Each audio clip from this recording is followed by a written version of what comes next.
I am a person who, my personality leans towards deep melancholy. For so long, my brain looked for all of the ways that I was disadvantaged, that I was helpless, that I was dependent on other people who were not providing for me.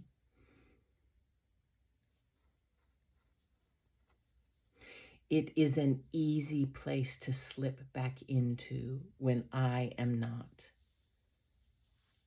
When I'm just in a time of squeeze or unbalance.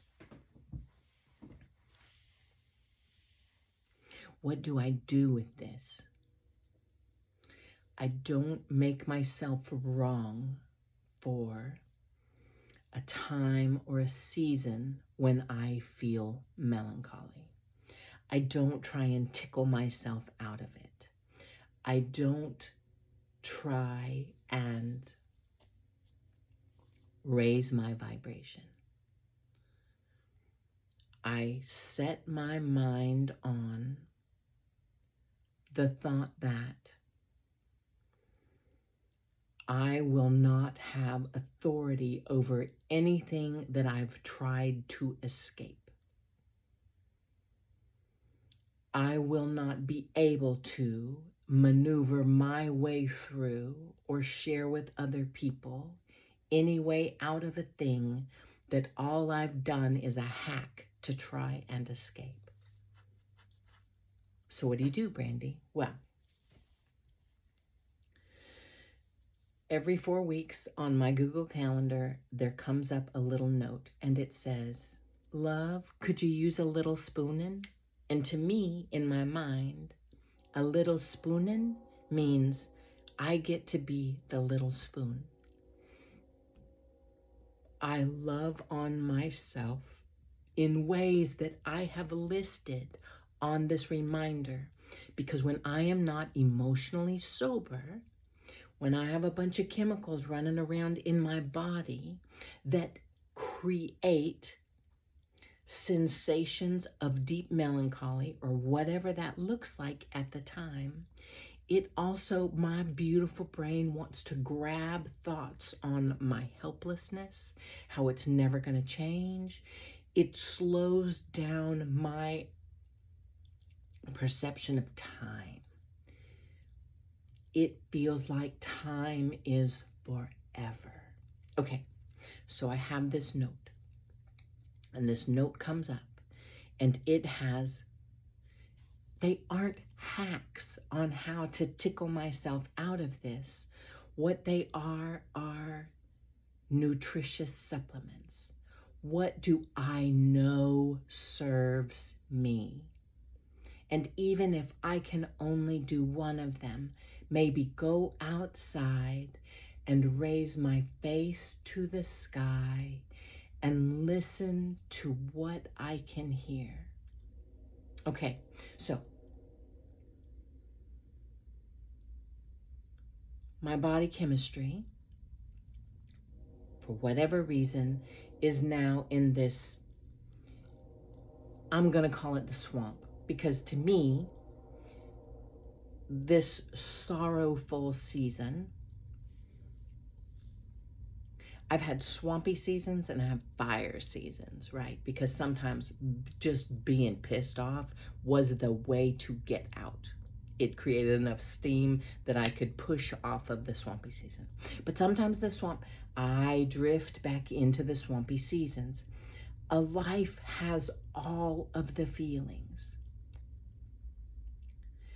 We habitually slide into some and others easier because it was either how we were trained up as a child. When I say trained up, I don't mean that only other people trained us in that.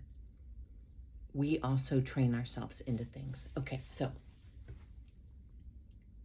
when I notice I'm going into a swampy season, I have every 4 weeks, this thing comes around on my calendar.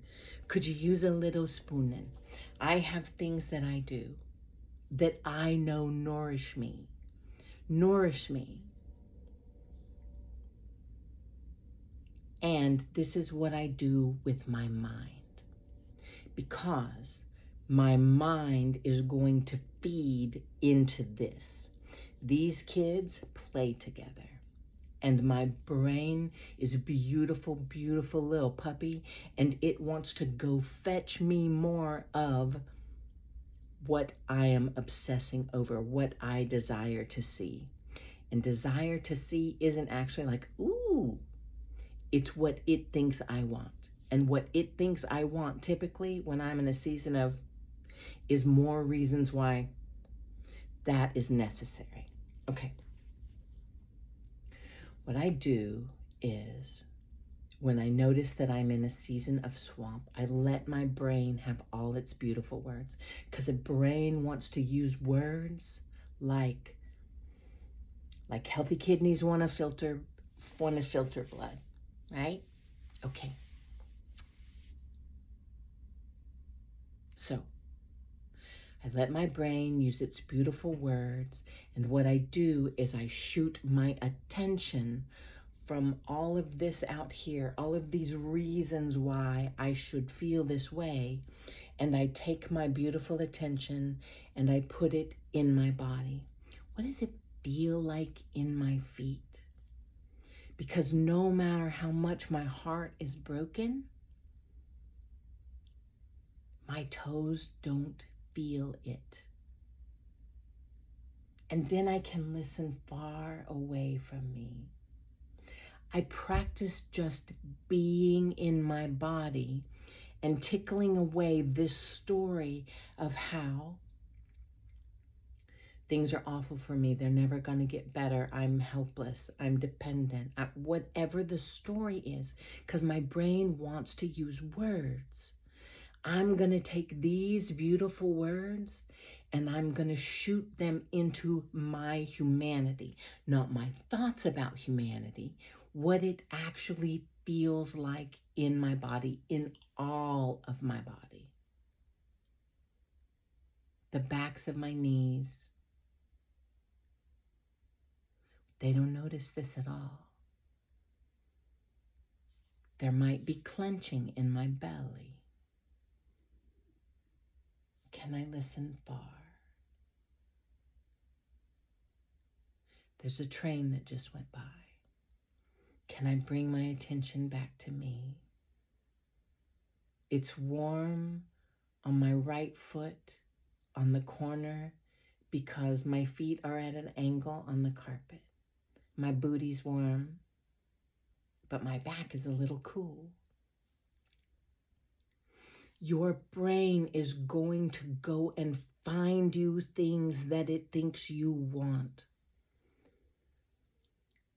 Something, if you're feeling helpless and like you have no choices, notice every single tiny choice you have. I am choosing to talk with you. I am choosing to reach and get my warm morning brew. I am choosing to drink a drink.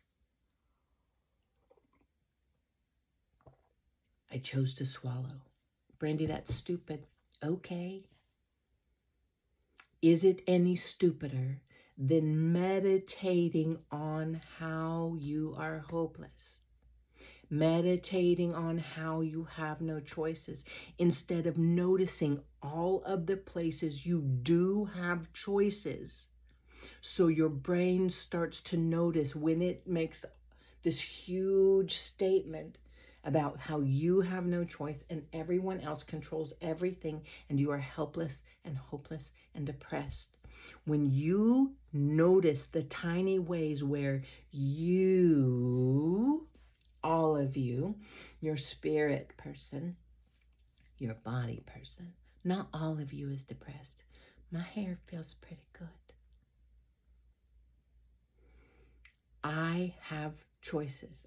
I might not have choices at the place where I work, or I might not have a job right this minute, And it might seem like I have no choices, but when I start to activate my mind, my reticular activating system, and I start to notice places I do have choices, then it starts to bring me more of that. I start to see more of what I'm looking for. When I am looking for the reasons outside me that I should feel awful and hopeless and helpless, my beautiful brain brings me more of that.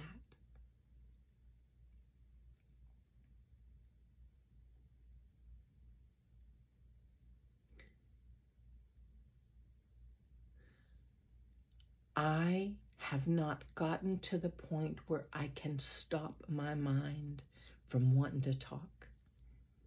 So what I let my mind do is talk about, is obsess over something that isn't the thing I'm trying to push away or pull towards me.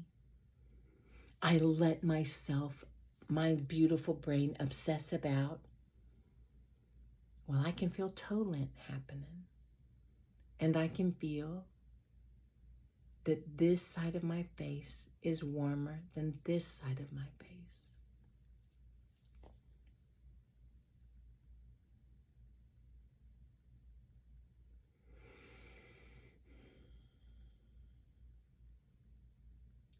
It is normal and natural and human for us to feel a sensation, see a situation, and then ascribe doom to ourselves. And then when you look at other people, they're doing the same thing. If you look at the television, it wants to tell you what's wrong with everything. It is so easy to fall into helpless and hopeless. And what we don't realize is a lot of what we're looking at, we are choosing to look at. It feels like I don't have control over my thoughts because I haven't been practicing being obsessed over watching a bug. I am obsessed over what is wrong with me, what is wrong with the world, how it must be true because I keep thinking it.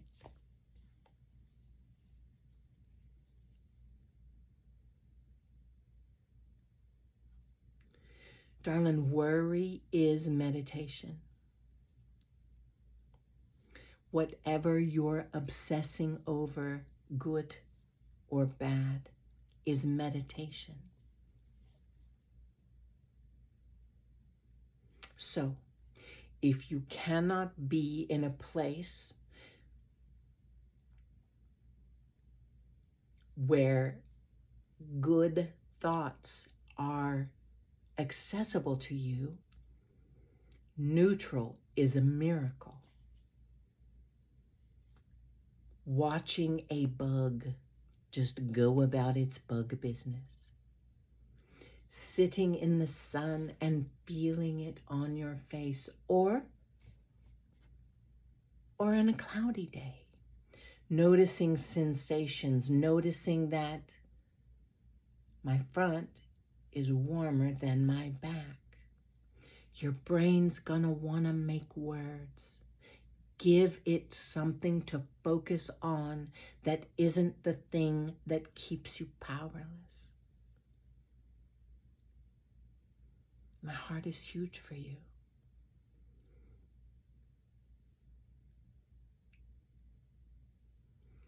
We will not have authority over anything we have not been through. We will not have authority over anything we have not been through.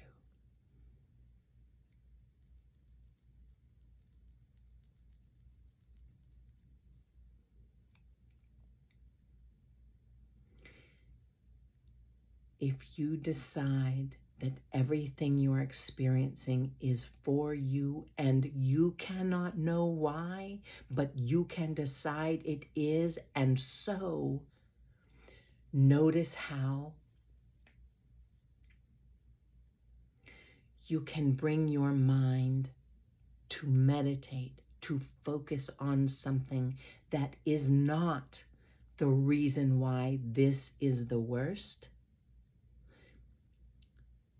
because it will help you become more emotionally sober, and you will start to see things that you could not see before, when what your brain was trying to serve you up was reasons why this was reasonable and you're right and you're stuck. All right? All right.